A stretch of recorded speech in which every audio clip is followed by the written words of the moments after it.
Welcome to the Hindu Daily. Imagine your biggest financial backer suddenly cuts your funding by half. Right. I mean, most operations would just fold entirely. Exactly. Or, they would at least severely downsize. But what if, instead of cutting costs, you just doubled down? Like you launched massive infrastructure projects and pledged to eliminate extreme poverty entirely. Which sounds completely counterintuitive economically speaking. It does, but that is exactly the economic tightrope the state of Kerala is walking right now. And it is the focus of the first piece in our editorial section today. Yeah, it is a truly fascinating divergence from the rest of the country. Yeah. I mean, if you look at the period between 2016 and 2026, Kerala has essentially engineered an entirely independent economic evolution. Right, because the National Planning Commission was dissolved. Yeah, exactly. And after that happened, we saw capital expenditure drop in 18 other major states. But Kerala, they went the other way. They sustained a formal planning process and continuously ramped up their spending. Which is wild because they managed this despite some really severe constraints. I mean, we are talking about the centralization of taxation under the goods and services tax and these highly restrictive borrowing limits imposed by the union government. Yeah, the fiscal squeeze from the center is very real. So wait, for you listening, you have to be wondering, how are they paying for all of this? If their traditional revenue streams are capped and their direct borrowing limits are capped, there has to be some kind of mechanical workaround. Oh, there is. It revolves around this entity called the Kerala Infrastructure Investment Fund Board, or KIFB for short. Okay, KIIFB, how does that work? So it basically operates as an off-budget borrowing mechanism. Okay. So by raising funds through KIB, the state can attract investments and issue bonds for, I think it is over 1,200 approved infrastructure projects. 1,200, wow. Yeah, and they do this without those specific debts immediately reflecting on the standard state fiscal deficit limits, at least not in the same way direct traditional government borrowing would. Okay, so it is like a startup bootstrapping its way to a massive valuation, even after its main investor pulls back funding. They're finding alternate capital. That is actually a really good way to look at it. And they aren't just building, bridges and roads. The social targets tied to this funding are incredibly aggressive. Right. I saw they're aiming to end extreme poverty in the state entirely by November 2025. Yes. And through their life mission, they are on track to build over 5 lakh modern safe houses for the poor by February 2026. 5 lakh houses. That is massive. And they even carved out 19% of their state budget to create this elderly budget, which ensures over 75% of senior citizens are covered by pensions. Which is huge for social stability. Plus, you add to that a 147% ecosystem value increase in their IT sector. Wait, really? 147%? Yeah, in 2025. And they are maintaining universal free elementary education with practically zero dropout rates. Okay, so why does all of this matter on a macro level? Because, well, what you are looking at is a deliberate counter-narrative to global economic deregulation. Right? While the global trend often prioritizes capital over labor, Kerala is just trying to center labor rights. They are even extending protections to migrant workers while simultaneously fostering a modern IT and MSME ecosystem. MSME being micro, small, and medium enterprises. Exactly. They are basically proving, or at least attempting to prove, that you can attract modern industry without dismantling the public safety net. So you have a local state navigating intense external pressure, dealing with strict constraints, and charting this independent path of survival. Yeah, that sums it up perfectly. It is such an interesting strategy. And, it actually perfectly mirrors the survival strategy of an entire nation discussed in our second editorial today. The U.S. and Iran piece. Yes, looking at the strategic stalemate between the U.S. and Iran. The parallels in systemic resilience are definitely there. Now, before we dive into this, I want to be absolutely clear. For this deep dive, we are purely analyzing the strategic assessments from the provided geopolitical source material. Right. Strict political impartiality here. We're just reporting on the analysis. Exactly. We're not taking any sides. So looking at the reality on the ground following President Trump's April 1 address, there is this massive gap between Washington's stated aims and the actual geopolitical outcomes. A huge gap. I mean, the stated goals included projecting power and completely eliminating Iran's nuclear ability. And while regime change wasn't explicitly demanded in the address, the call for unconditional surrender functionally requires it. Yeah, you don't get unconditional surrender without breaking the regime. Yet, Iran's strategic resilience has largely thwarted those objectives. I really want to push back on that, though, because if the U.S. and Israel possess overwhelming air superiority and they are actively destroying Iranian military infrastructure, I mean, if your factories and facilities are getting blown up, how can the source argue that Iran is actually winning, or at least maintaining a winning posture? Well, it comes down to the difference between a tactical victory and a strategic victory. Okay, unpack that for me. Destroying a missile facility or a drone factory, that is a tactical win. You blew up the building. Hmm. But if your overarching strategic goal is to force a total surrender, and the targeted regime survives and refuses to surrender, then your strategy has failed. Right, you won the battle but lost the war, essentially. Exactly. And Iran achieves this survival through two main mechanisms. First is internal regime consolidation. Okay. The Islamic Revolutionary Guard Corps, the IRGC, has significantly tightened its internal grip. And interestingly, the source points out that external assassinations of moderate Iranian figures actually cleared the field for hardliners to solidify absolute control. Oh, wow, so external pressure actually eliminated the internal opposition. Precisely. Okay, and what is the second mechanism? Horizontal escalation. Meaning what, exactly? Meaning Iran doesn't need to, and honestly cannot, win a direct jet-to-jet air war with the U.S. Right, the technology gap is too big. So instead, they regionalize the war. They use a network of regional proxies to broaden the conflict geographically. By doing this, they can threaten or even block roughly 25% of the world's global oil and gas supply traveling through the Strait of Hormuz. Okay, so they don't fight jet to jet, they fight by choking off energy supply chains. Exactly. Which spikes global shipping insurance, which then drives up inflation in Western supermarkets. Yes.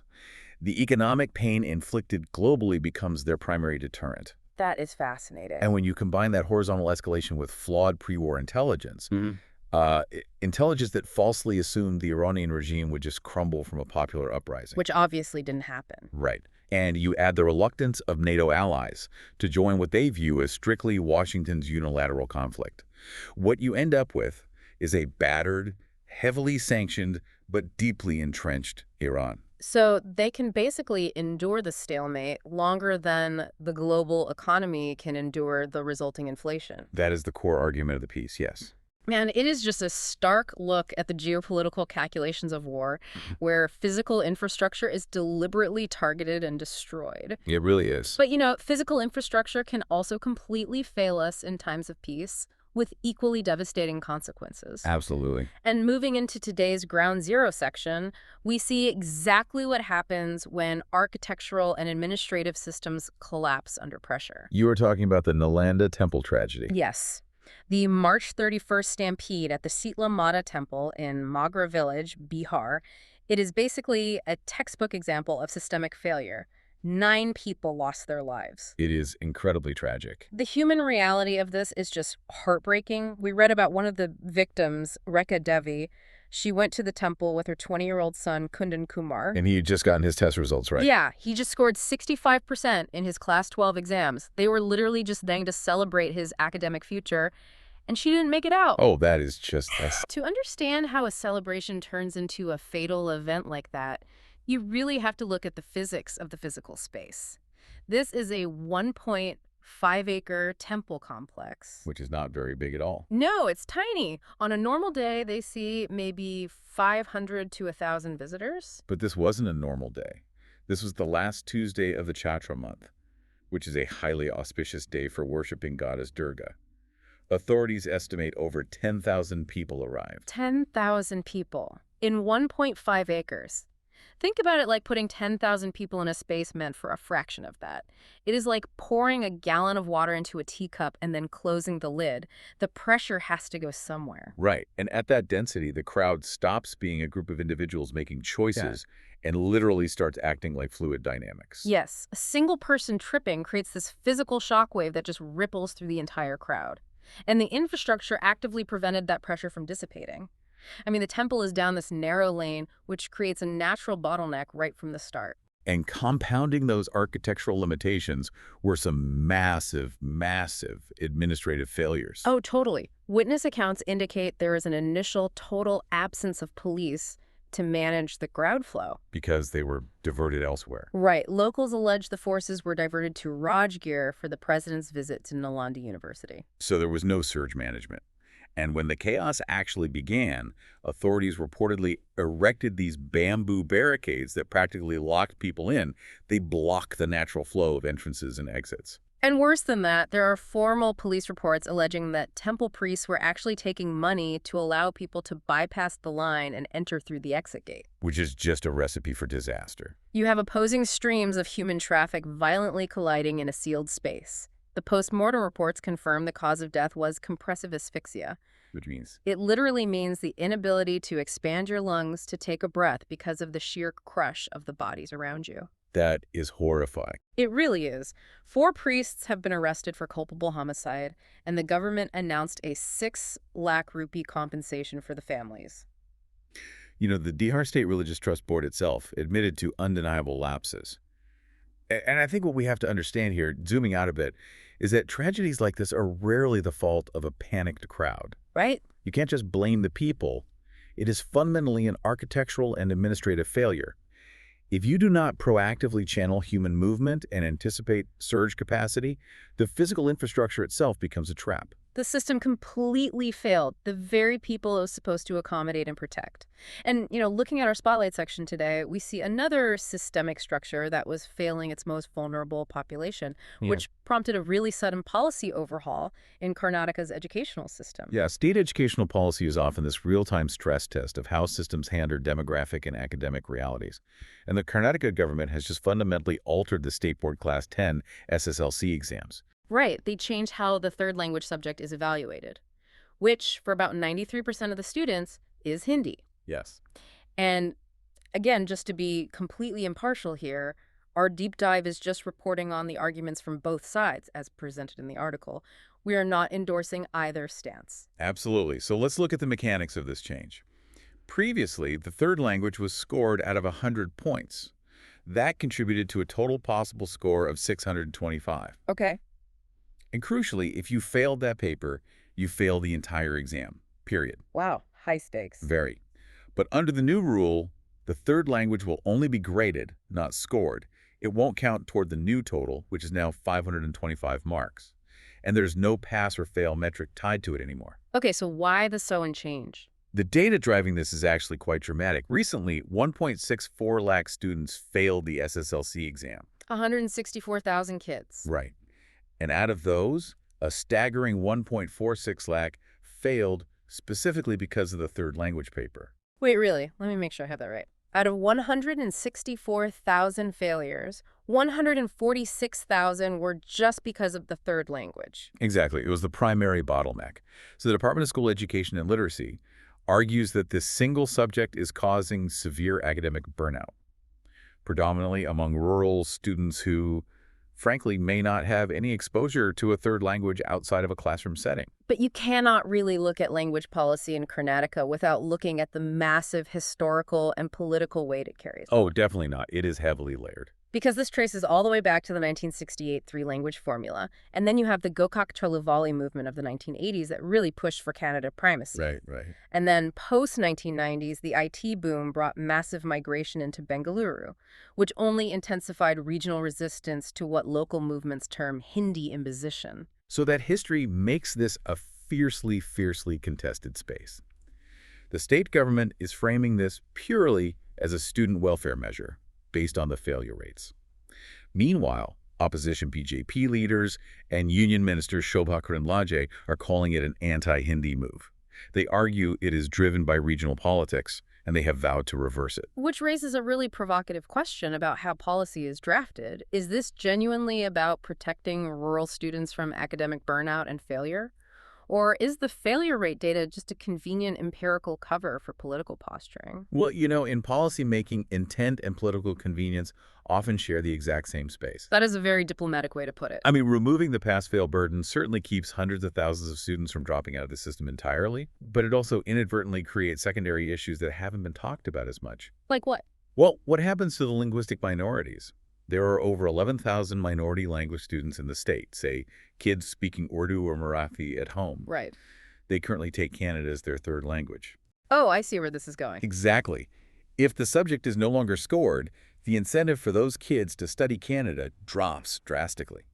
So the policy might protect rural students from failing, but it could simultaneously hamper the integration of linguistic minorities into the local state culture. It just shows how difficult it is to engineer a system that protects everyone without creating these massive unintended consequences. Yeah, it is a delicate balance. But while Karnataka is trying to adjust its grading systems to protect vulnerable students, another investigation in our Spotlight section uncovers a network in Maharashtra that wasn't just failing vulnerable people, it was actively, systematically exploiting them for profit. Yes, and this really highlights how the hyper-commercialization of modern medicine, when it's left unregulated, inevitably breeds these dark shadow economies. We are talking about the illegal interstate IVF egg harvesting trade. Right. This investigation exposes a massive network operating right out of Maharashtra. And the reality of this trade is just incredibly grim. The article follows the story of Laxmi. She is a 28-year-old gig worker. Right. And she was surviving as a waiter, making maybe 300 rupees a day. She was completely desperate, and she was lured in by an agent named Sulashana Gadakar. And Laxmi didn't just donate eggs once or twice. No. She was put through this extraction process 8 separate times. 8 times. That is just brutal on the body. And she was paid between 12,000 and 25,000 rupees per cycle, which, again, to someone making 300 rupees a day is life-changing money. But today, she suffers from severe thyroid and pelvic issues. And to really understand the physical trauma here, you have to look at how egg donation works medically. Right. Break that down for us. Under India's Assisted Reproductive Technology Act of 2021, a woman is legally permitted to donate eggs only once in her entire lifetime. Only once. Exactly one time. Because to harvest those eggs, clinics have to administer heavy doses of hormonal injections, specifically menotropins. Normally, a woman's ovary matures a single egg a month. These injections force the ovaries into hyperdrive, maturing dozens of eggs simultaneously. Doing that once is taxing. Doing it 8 times. I mean, this network was treating human bodies like biological factories, running the machinery at triple speed with absolutely zero regard for when the engine might blow out. Precisely. Medical experts point out that repeated high-dosage stimulation triggers ovarian hyperstimulation syndrome, or OHSS. What happens with OHSS? The ovaries swell dangerously. They can actually leak fluid into the abdomen and chest, which can be fatal. It also significantly spikes the long-term risk of ovarian cancer. Oh my God. Yeah. Yet these agents actively preyed on desperate women. Their modus operandi was to shelter these women for 10 to 12 days to administer these dangerous doses. And then they would use forged Aadhaar cards to smuggle them across state lines to clinics in Nashik, Pune, and Bengaluru. Forged IDs just to bypass the local oversight limits. And you know what is really crazy? The entire network only came to light because one of the donors walked into a government clinic to complain about missing payments. She genuinely believed this whole operation was a government-funded social service. Which just shows the profound level of deception involved here. They preyed on her trust. Absolutely. And it is driven by the sheer scale of the demand. The IVF market is currently valued at over $883 million, and it is projecting massive growth. Right. When that much capital flows into an industry that lacks rigorous, on-the-ground enforcement, the poorest demographic literally becomes a biological commodity. The market demands eggs, and the shadow economy provides them, completely circumventing all the ethical and medical frameworks designed to protect these citizens. Unregulated growth outpacing the civic structures meant to handle it. Yeah. And, we see this biological exploitation in clinics, but we also see this exact same phenomenon of hyper-development outstripping foundational infrastructure playing out on a macro-municipal level. You were talking about Warangal. Let's talk about Warangal, which is also featured in today's Spotlight section. Because Warangal is currently the absolute definition of disjointed urban development. It is a city of glaring contradictions right now. Complete contradictions. Because on the ground level, you have chronic, completely predictable civic distress. Take SR Nagar and other low-lying residential colonies. Right. Every single monsoon, the residents know their living rooms will flood. And this isn't some freak natural disaster. It is a mechanical failure. Decades of illegal encroachments have built over the natural water bodies and catchment areas. The rainwater literally has nowhere to drain, so it just backs up into the streets and homes. That is the daily reality. Yeah. But you contrast that with the massive influx of capital for economic mega projects in the exact same region. Oh, the spending is wild. The city is slated for a new 5,257 crore rupee underground drainage system. Though, to be fair, that remains entirely on paper right now. Right, on paper. But more visibly, there is the revival of the Mamnoor airport by 2027, costing 850 crore rupees. There's the PM MI Kakatiya Mega Textile Park, which is expecting a $400 million investment. And there is a new railway manufacturing unit in Kazipet. Okay, but if I'm a resident, right, and I am literally wading through knee-deep floodwater in my living room every single July, how am I supposed to care about a multi-million-dollar textile park geared for global export being constructed on the outskirts of my city? You wouldn't. And Huh. that is exactly the friction point of rapid modernization. Urban planners often pour massive amounts of capital into isolated economic engines, like airports for logistics or tech parks for export, You look good. because they generate immediate revenue and huge political capital. But while they do that, they ignore the unglamorous connective tissue of the city, the local stormwater drains, basic sanitation, the preservation of local heritage tourism sites. And the craziest part is they are missing the obvious economic engines right in their own Yes, backyard. like agriculture. Yes, Warangal produces incredibly high yields of cotton and chili. But because there has been absolutely no investment in local agro-allied processing hubs, the raw materials are just shipped out. The actual economic value addition happens somewhere else. Exactly. It is development geared toward macroeconomic optics rather than integrated, localized technical planning. When a city focuses solely on mega-scale manufacturing, but ignores the infrastructure its citizens interact with daily, the region can never truly thrive. It is such a clear example of how a lack of integrated, long-term technical planning holds an entire region back. Yeah, it is a huge missed opportunity. But, that leads me to wonder, what happens when highly integrated, meticulous technical planning is directed toward one highly controversial, globally destabilizing goal? Pivoting to the nuclear issue. Yes. Moving to our foreign and weekend section, we are looking at the physical mechanics of Iran's nuclear threshold. Right, which brings us back to the geopolitical reality we discussed earlier, but from a purely scientific and mechanical perspective. Okay, lay out the baseline for us. The baseline reality is that Iran currently possesses roughly 500 kilograms of uranium enriched to 60%. To engineer a functioning nuclear weapon, that enrichment level needs to reach 90%. And according to the International Atomic Energy Agency, the leap from 60% to 90% is incredibly fast, right? Very fast. They estimate Iran could produce 25 kilograms of 90% enriched uranium, which is the exact amount needed for a single atom bomb, in under 10 days. Under 10 days. Wow. But having the enriched gas is only step one. Our source cites MIT professor Theodore Postel, who details the actual weaponization process, and the mechanics are highly, highly complex. Because you can't just put gas in a bomb. Exactly. Uranium inside a centrifuge is in a gas form, uranium hexafluoride. You cannot put a gas into a warhead. You have to undergo a highly sophisticated metallurgical process to convert it into a solid, purified metal core. And to do that, you need highly specialized precision equipment. We're talking about advanced CNC machine tools that can shave metal down to the micrometer. You need 2-axis lathes and the specialized vacuum furnaces. Yes, and here's the really concerning part. Professor Postel points out that all of this machinery could be housed and operated in an underground tunnel just a few hundred square meters in size. Which means satellite surveillance would have a nearly impossible time detecting it. Exactly. It is practically invisible from the air. And once the metal core is machined, they still have to finalize a delivery design. Right. A basic gun-type nuclear design is inefficient, and it requires 50 to 60 kilograms of uranium. An implosion-type design is mechanically far more complex. It requires perfectly timed conventional explosives to compress the core, but it only needs 15 to 18 kilograms of uranium. And then even if they build that, they have the delivery hurdle. They must miniaturize the entire warhead assembly to actually survive the atmospheric re-entry forces of a delivery vehicle, like their Shahab-3 missile. Right.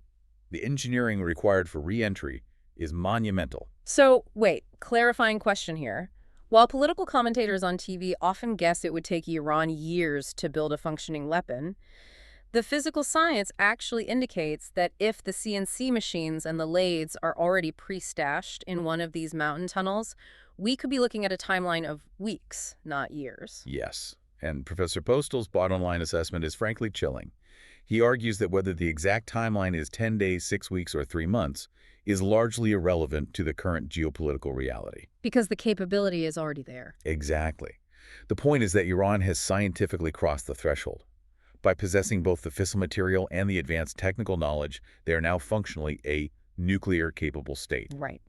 That single, undeniable fact fundamentally alters the deterrence and security calculus across the entire Middle East, regardless of whether a physical bomb has been completely assembled today. It is a massive shift in global power dynamics. It really is. You know, across all our sources today, from the financial engineering of Kerala's budget and the lagging municipal engineering of Warangal, to the biological hyper-engineering of the illegal IVF trade, and the literal mechanical engineering of a nuclear warhead. Hmm. We see this recurring theme. Yes, systems and infrastructure. Exactly. We see that the tools to build or exploit or destroy our world are advancing far faster than the administrative and ethical frameworks designed to manage them. They are completely outpacing the regulations. So the question for you, the listener, to mull over is this.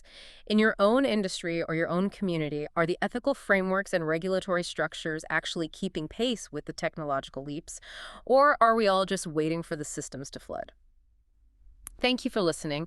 If you want to provide suggestions, please contact on the Twitter handle given in the episode description. As always, we are eager to hear what our listeners want to be informed about. We wish you a great day.